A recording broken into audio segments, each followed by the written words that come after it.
his way to Jerusalem. And on his way, he crosses from his home territory of Galilee into the border somewhere between there and Samaria. We know that borders are contested spaces, whether it is in our own country in the southwest U.S. border or in various dangerous crossings from Syria to Turkey or Turkey to Greece or North Africa to Italy, where thousands of desperate people cross each day to escape war, famine, and tragedy in their homeland. In their day, Galilee and Samaria were contested spaces. The homeland of Jesus, Galilee, was belittled by some big city types as Galilee of the Gentiles because of its multicultural mix of Jews, Greeks, and Romans. It was in such a mixed cultural, social, political, and religious setting that Jesus grew up. And from there, he begins his ministry. Now, on his way to the Jewish capital of Jerusalem, toward the end of his ministry, Jesus crosses a border into another contested space, Samaria, the home of the so-called half-breed Jews. The Samaritans had a different religious upbringing than most Jews in Judea, the principal Jewish province, besides Galilee and Samaria, whose center city was Jerusalem.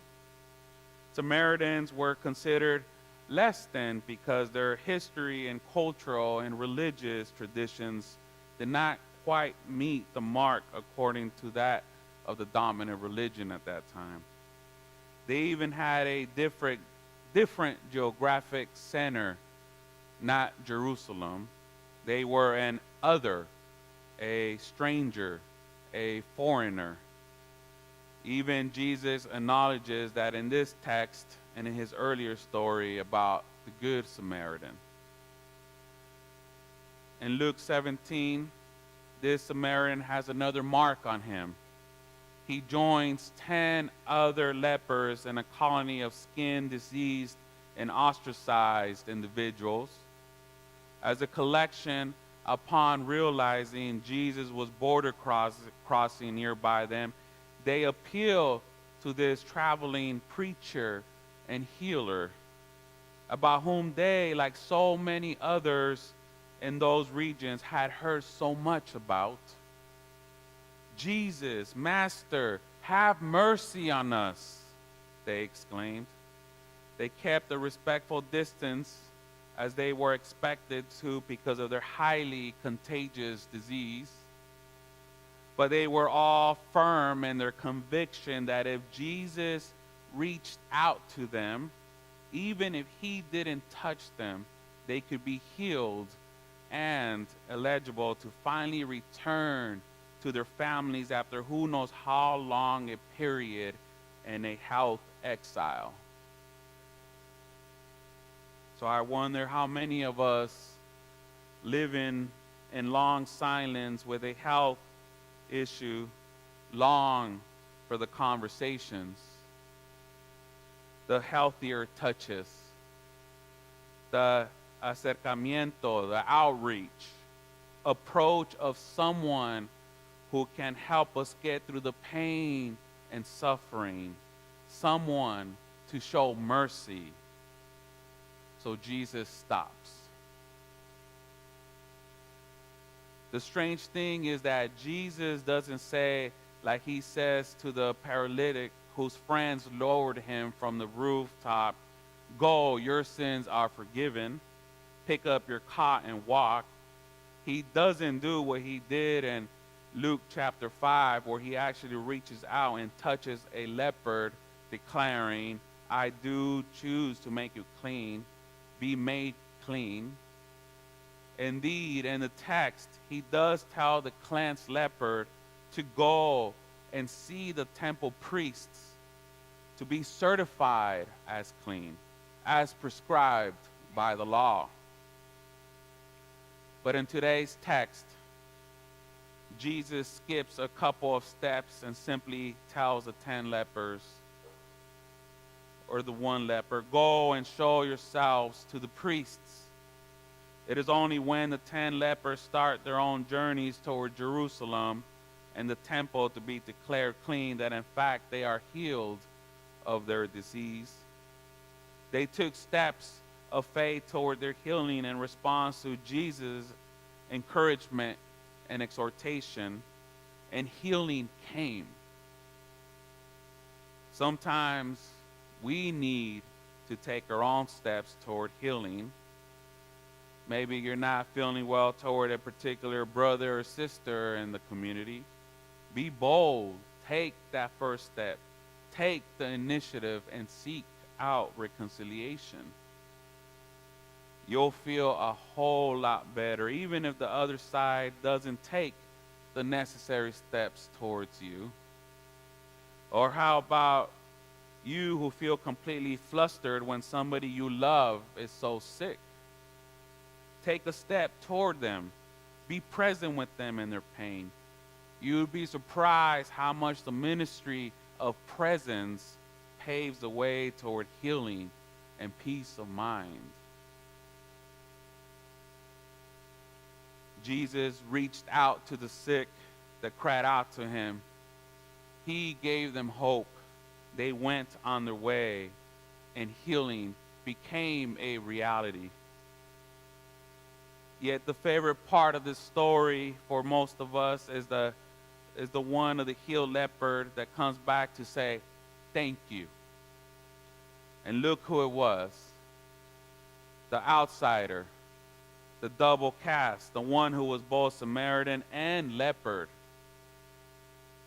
Why do you suppose only he made it back? First, I don't want to blame the other guys too much. They had been sick for a very long time and isolated from their families. They knew they had to carry out their due diligence, their religious obligation, go to the temple to get the certificate of healing so they can rejoin their families. That was the real focus of their endeavors, moving forward, getting back home. Perhaps Jesus, unfortunately, became the last thing on their mind. After all, perhaps a thought entered their mind. We were healed on the way to the temple, not on the spot by Jesus. When in doubt, just play it safe, right? Go home to your family, the surest thing on the planet. When all is lost, go back to the basics, religion and family, and not necessarily in that order of importance. However, this 10th leper, let's go ahead and put him at the end of the list, made it back to Jesus.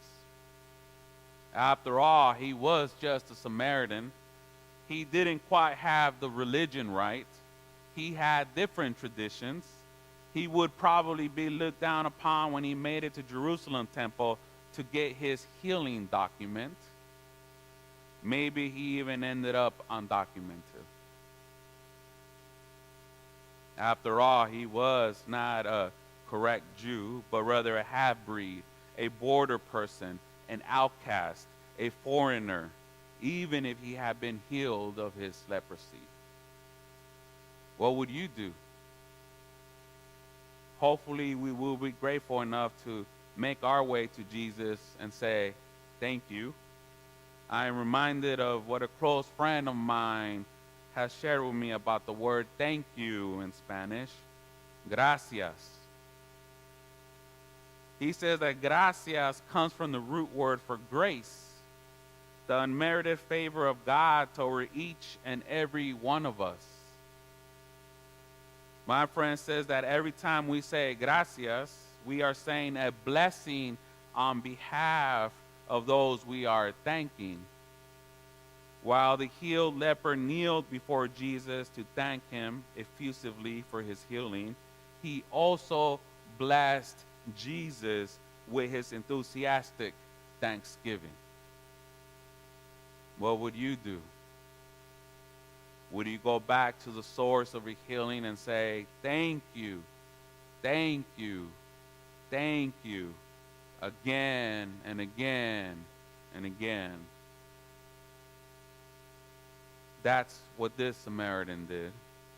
Even prostrating himself before Jesus to worship him effusively, maybe to the embarrassment of the disciples. They might have asked, who is this Samaritan? Did he even get certified yet? With or without disciples' support, and before going back to the friendlier confines of his home territory in Samaria, before crossing that border, the Samaritan makes his way to Jesus. What would you do? Hopefully, we would be grateful enough to make our way to Jesus and say thank you.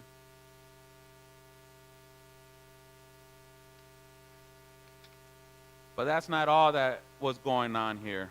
The man was a Samaritan, an outcast from the get-go, doubly stigmatized by his illness and his religious and ethnic identity.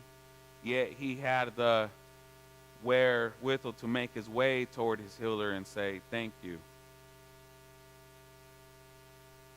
There's something about an attitude of gratitude that builds bridges instead of tearing down relationships. The Samaritan does not allow his being different to keep him from blessing his benefactor and building a relationship across borders with a Jew who has crossed the line by healing not only genuine Jews diseased with leprosy, but also one who happened to be a Samaritan. When we remember to say thank you, we create something, a relationship, sometimes across lines that divide us. This is why we cannot build walls to keep people out of our lives just because they are different, whether it is figurative walls or real ones. When Jews were exiled from their homeland 500 years before Jesus, the prophet Jeremiah, rather than stay in a state of disbelief and paralysis, spoke these words of encouragement to the suffering exiles. He says, build houses and live in them, plant gardens and eat what they produce. Seek the welfare, the shalom, the well-being, the peace of the city where I have sent you into exile, and pray to the Lord on its behalf, for in its welfare you will find your welfare. Rather than get mired down and pronouncing defeat or ill will in the midst of your current situation, dire as it might be at times in our lives, build, rebuild, plant gardens, feed the hungry, seek peace right where you are, even when it doesn't seem like home. The Samaritan didn't go home right away. He saw his healer pronounce gracias, thank you, a word of thanksgiving and blessing to him. And in that way created a new reality on the border in the midst of harsh times and usual rejection for his kind. So Jesus said to him, get up and go on your way. Your faith has made you well. So when we say thank you, gracias, we build faith. We build towards the well-being, the shalom of all. We create new worlds, new relationships, a world of peace, even if it is just our corner of the world, but shared in a way that impacts others in their corners of the world, but shared in a way that impacts others in their corners of the world. My mother migrated to the United States in 1975 and landed in Stockton. And if truth be told, she didn't, along with her two other sisters. wanted to leave their beautiful country of Mexico. Who would? It is beautiful where she is from. I have been there. However, as we know, many of these stories of people like my mother and my family, economic circumstances dictated as much, and so her and her sisters came. My mom was poor for the longest time. My mother started work as a farm worker, working in the asparagus fields in Stockton, and eventually left because the raids there got a little heavy, finding herself having to run away from immigration, and found herself moving to San Jose, where I was raised. And there she was a janitor for Apple, cleaning the offices. And I remember very well those nights because she couldn't afford a babysitter and had to take me into the Apple offices to clean, and had a daycare there and would leave me in the daycare while she went and did her duties. Eventually that job led her to another job working in an assembly line for an electronic company.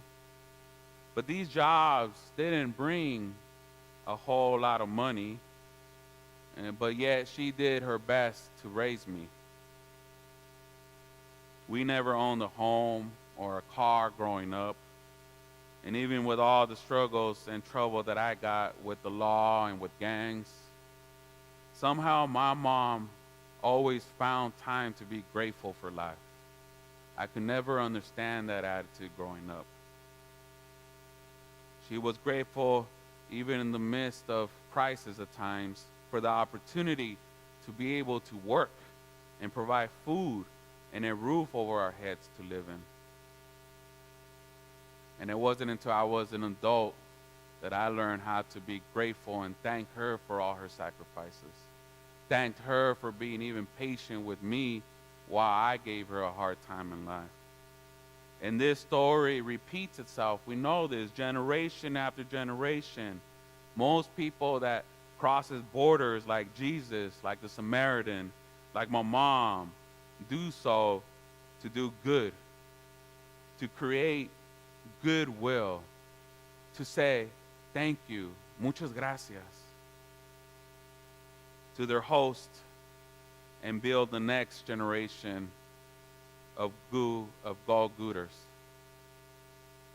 I learned a lot from reading this story again, how to say thanks, how people who cross borders for the most part do well for themselves and for others. I learned that by saying gracias and blessing those around us, no matter how difficult the situation and how different we all are from each other, I know this. We can build community, build a better world, and build the peace of God here and forevermore. Will you join your fellow people of faith in building the reign of God here on earth on thank you at a time? Yes? Will all of us remember to say thank you? We usher in God's peaceable city every time we do. Amen.